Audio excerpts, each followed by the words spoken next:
ataupun ada udang-udang lantik satu konsultan ke yang mengurus? Tak ada, memang kita yang uruskan lah. Tapi setiap entiti ni dia ada dia punya ketua syarikat masing-masing lah.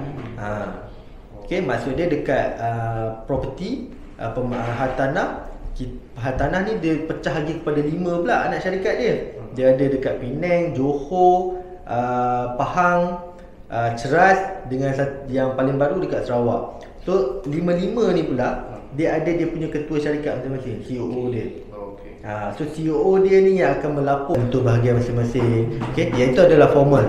Yang informal dia contoh dia macam one to one punya communication lah. Ataupun saya ada dokumen, saya buat jumpa dengan bos saya.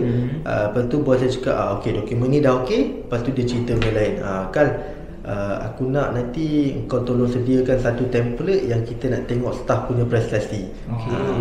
Yang tu macam mana dia communicate dengan saya lah. Dia bagi tahu kat saya untuk siapkan benda tu. Yang tu lebih kepada informal lah. Yang formal ni adalah macam meeting kita hari ni, macam town hall kan. Lepas tu majlis yang orang cakap apa, majlis yang besar lah, yang melibatkan ramai orang. Biasanya dalam town hall ni dia akan ceritalah macam mana apa yang dia target untuk tahun depan. Pengurusan lah CEO dan juga kewangan. Ketua kewangan dia akan bagi tahulah. Okay, so kita sekarang ni dekat tahun ni kita dekat mana, kita nak kena achieve lagi berapa. So kita kena pastikan staff buat macam ni. So daripada bila dia bagi tahu macam tu, ketua jabatan macam HR, kita akan start tengoklah dari segi prestasi. Macam finance, kewangan, diorang pula akan tengok dari segi kewangan berapa unjuran yang diorang nak target apa semua. So itulah kaedah yang diguna pakai di UDA. Dari segi komunikasi dia ada dua, informal dengan formal. Itu saja. Okay. So saya harap kita sebanyak kita membantulah input tu.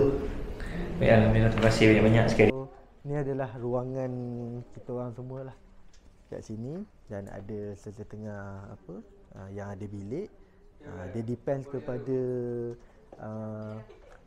macam dekat kerajaan kan, dia ada file hijau apa semua kan, macam sulit. Macam sini dia open, dia memang kerja dia yang tak ada yang sulit sangat lah. Tapi macam di dalam sana, Assalamualaikum, tak ada orang.